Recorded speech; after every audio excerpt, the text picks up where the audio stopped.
c'était ça comme Omar ne veut pas me laisser parler. D'accord ñu dem benn tour de table rapide par rapport à cette question bu Idrissa Gana Gueye qui devait porter justement les couleurs LGBT pour lutter nee nañ contre l'homophobie mu refuser ko mais ça a fait benn tollé boo xamante ne peut-être tey jii en France suñu leen déggee les médias français ñu ngi attaqué wu un peu à kii di Idrissa Gana Gueye Sénégal fii ñu gis vague bi ko accompagné wala bi ko soutenir solidaire justement à Idrissa Gana Gueye. Il y a eu même le président de la République qui a tweeté pour le soutenir. De l'autre côté ñu gis également tweet kii di Emmanuel Macron. Alors ce qui se passe, l'affaire Idrissa Gana Gueye, cher pour l'analyser. C'est d'abord une guerre civilisationnelle, culturelle et même médiatique.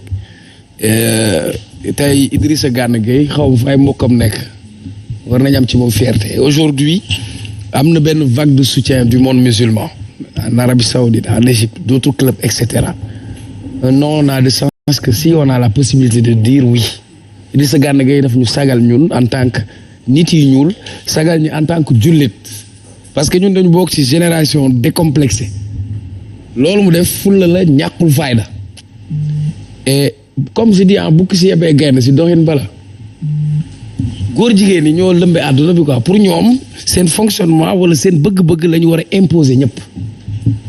Et ñun ci sunu société Idrissa Gana Gueye c'est le produit d'une société ancrée sur des valeurs culturelles, sociétales. Et Idrissa il a donné un message pour montrer que ak alalu àdduna ak lépp ci kaw àdduna bu mu la jaral nga jaay sa diine bu mu la jaral nga jaay sa dignité. Kon tey Idi fu mu mën a nekk na xam ni bu doon benn lañ ko bëgg nañ ko 1 milliard de fois parce que sagal nañ dafa joxe message boobu. Am na ñoo xam ne nag mbiru góor jigéen jaral na leen xaalis demal si TikTok bi góor jigéen yu ndaw yi Sénégal weccit gisee ko yëpp fa lañ toog tàll xaas naan ndeyama ko liggéey ku sa ndey liggéey sa morom góor dina la tiim. Idrissa Gana Gueye waruñu fi am war nañ wane français yi que bis bu ñu juumee ba ne dañu koy sanctionner ñun ñu am fulla ñun sénégalais ñu boycotter tous les produits français. Demal Total seen logo bu bees bi ay couleur dunq moo si nekk bu ñu demee ba toog la société française elle est tellement hypocrite man léegi naa France je m'adresse même à l'opinion française et à la société française parce qu'ils peuvent pas refuser aux musulmans, aux Africains d'adopter la polygamie. Après ñoom ils veulent nous contraindre à accepter le truc d'homosexualité. Le monde n'est pas unilatéral. Ñoom ñu dem ba nekk ci seen crise ou valeur xàmmewoo bu góor ba xàmmewoo bu jigéen bi ñun nag suñu ànd bii ñu am te tee ko Idrissa Gana Gueye a été un ambassadeur et j'ai bien aimé le communiqué de la Fédération sénégalaise de football. J'ai bien aimé aussi la réaction de Souleymane Jules Diop, etc. C'est une bataille d'opinion. Et il faut que des Sénégalais de plus en plus soient présents sur cette question. Omar Faye lan nga ci wax ñu gis ne que même ñu ngi koy convoqué pour que soit mu porter le maillot wala mu expliquer carrément pourquoi il n'a pas voulu mettre ces couleurs-là qui étaient sur le maillot. Idrissa Gana Gueye daal il a honoré l'islam. Il a honoré le monde musulman, honoré na Sénégal, honoré na Serigne Touba, Serigne El Hadji Malick, Maam Limaamu Laay ak ñëpp ñu baax ñu dëkk si ñun ñëpp la honoré. wane na ne ba ma doon fay ay milliards àdduna du neex ba nga jële ma ci li ma gëm te li mu gëm mooy foi boobu mu gëm nag tey ba tey malgré tout ce qui se passe moo taxaw ne lii duma ko def ne na kooku ñu koy def bëriwul de. bëriwul mos. bu amee tamit bëriwul moo tax gis nga nit même bu fekkee ne yow tu es seul dans un combat sax tu es orphelin nekk si tey gëm-gëm moom bi mu gëm tey la ko yàlla may mu am lii moo gën milliard. lii woy la c'est fini ba abadan il a éternisé son existence à travers ce qu'il a fait.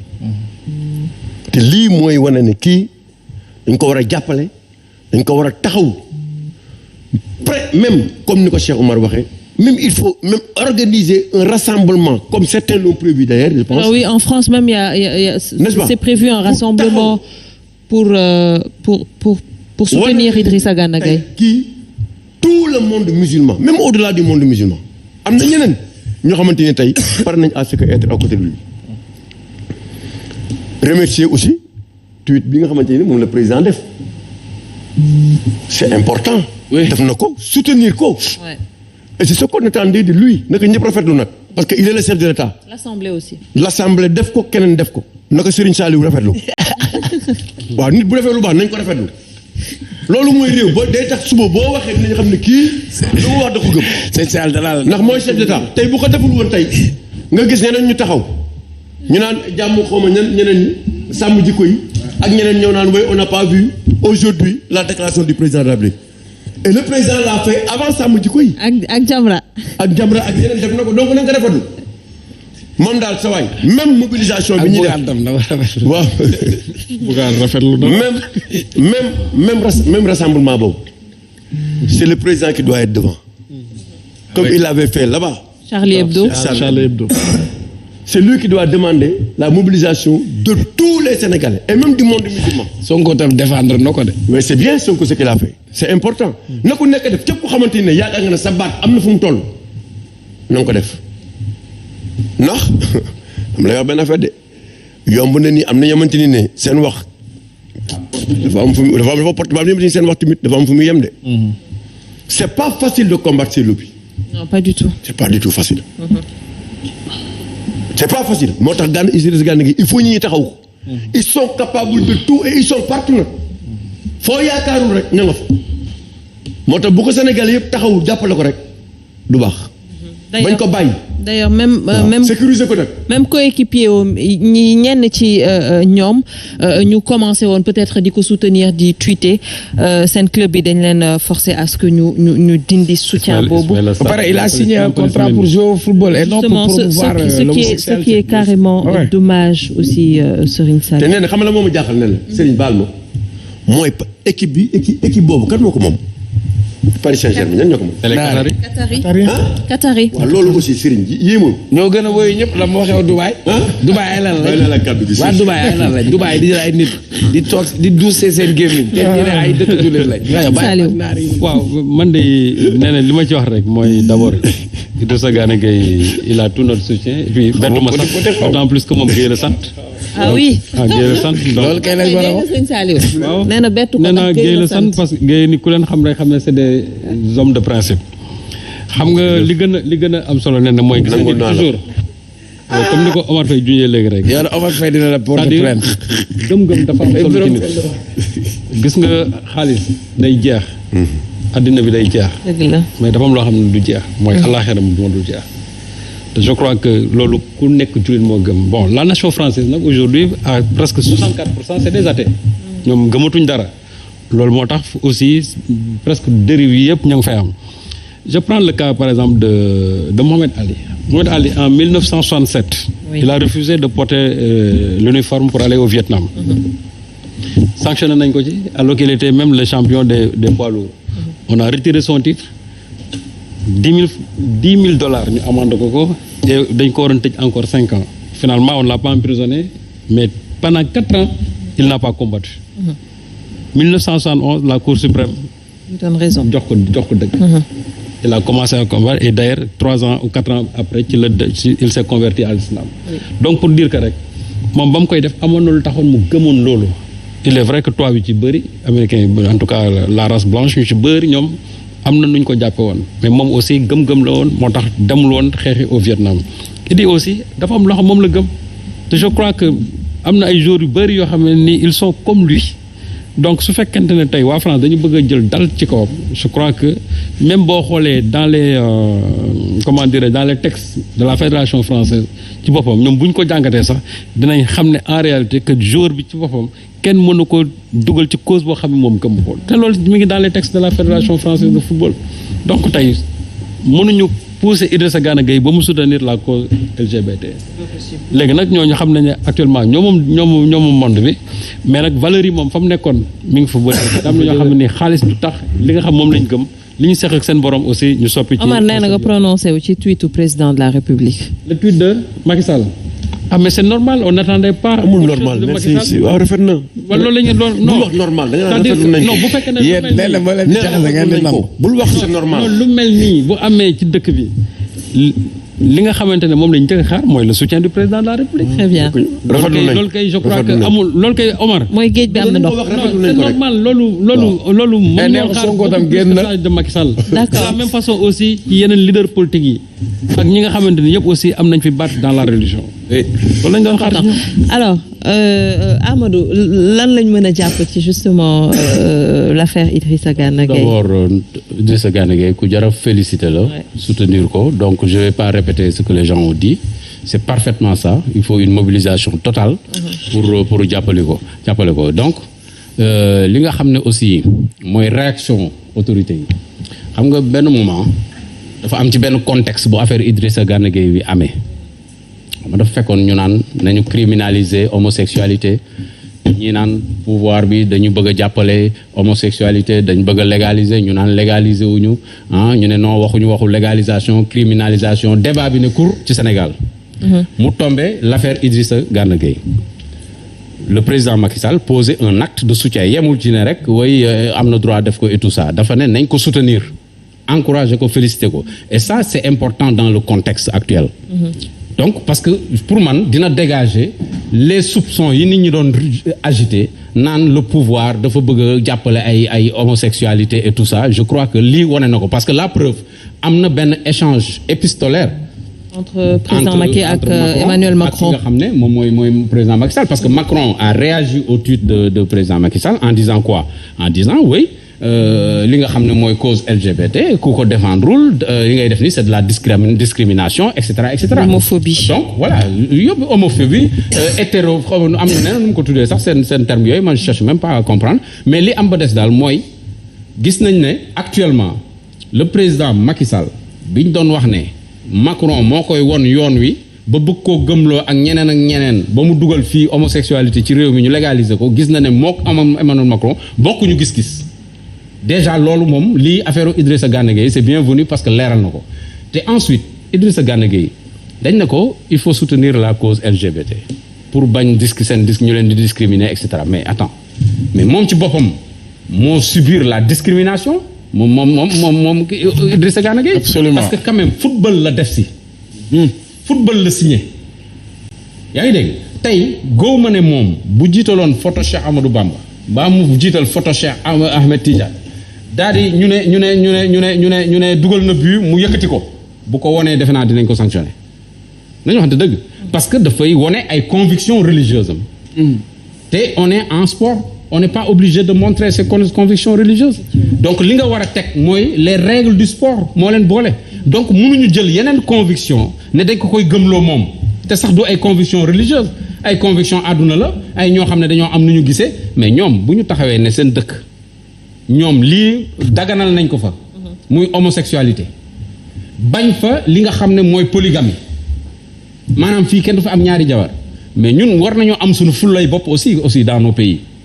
ñun suñuy dëkk dañu war am fulla parce que on est à presque 100% des croyants on est à 100% des croyants muy église bi muy nu mu tati la communauté musulmane amul kenn ku ànd ci loolu kon quand même on ne peut pas se permettre ñoom ñuy ñëw di ñu imposer ay jéemu gis-gis ñoom seen gis-gis la nañ ko téye seen dëkk mais ñun suñu gis-gis suñu dëkk nañ ko téye c'est-à-dire que ku fi jéem a def loo xam ne dafa wuuteeg loo xam ne suñu diine ak suñuy aada loolu la daganal mais sa waay dañu war a dal sa kaw.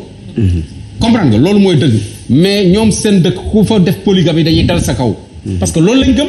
nan la nit bañee polygamie nangu homosexualité nga ne góor du am ñaari jabar waaye góor ak góor mën nañoo sëy jigéen ak jigéen mën nañoo sëy loolu xel mën na ko nangu mais il faut qu'on arrête ce diktat donc sunu njiit yi aussi ñoo war a gën a am fulla. suñu njiit yi ñoo war a gën a am fulla bañ a yem souvent sur des déclarations d'intention nañu taxaw def ko un combat won leen ne ni ngeen amee fulla Macron tey xam nga dafa jël position ci affaire bi wane boppam ne man lii dama cee ànd comprendre ku ci àndul nii ak nii nga mel kon nag ñu ne suñuy président donc bi ko président Macky Sall defee ñeneen leader politique aussi def nañ ko ku ñu nekk ci opposition comme ñu nekk feneen c'est important que ñoom ñëpp ñu def bloc pour won tubaab yi ne lii ngeen bëgg a def fii seen réew def leen ko mais sunu réew du fi jàll. D'accord.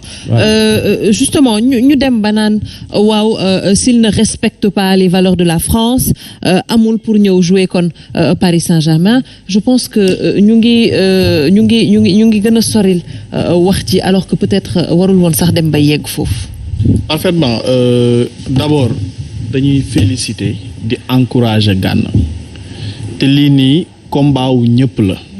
parce que nit yaakaar naa nit koo xamante ni am nga principe rek lii sa combat la du combat musulman kese mais combat musulman yi la ak chrétien yi ñi nga xamante ni am nañ ay principe man nag si côté boobu li ma ciy wax c'est simple parce que bu fekkante ni tey ñoom dañuy jàpp ni Gana dafa war a sol couleur yooyu et que bu ko solul amatul droit wala amul droit di ñëw foofu di fa football ça veut dire que ni ñoom xamuñu lan moo lié Gana ak le club parce que Gana football moo ko fa indi mais du pour sol ay couleur wala li Amadou wax léegi di wane effigie moom fa mu bokk te yaakaar naa tey bu nekkoon si leneen sax amul droit di dem ba foofu di ko fa wane sàkkantumaak nag si loo xamante ni nekkoo ci gis nga pes mbéjum kanam borom a koy fajal boppam lañ wax gis nga man dama jàpp ni position bi nga xamante ni moom la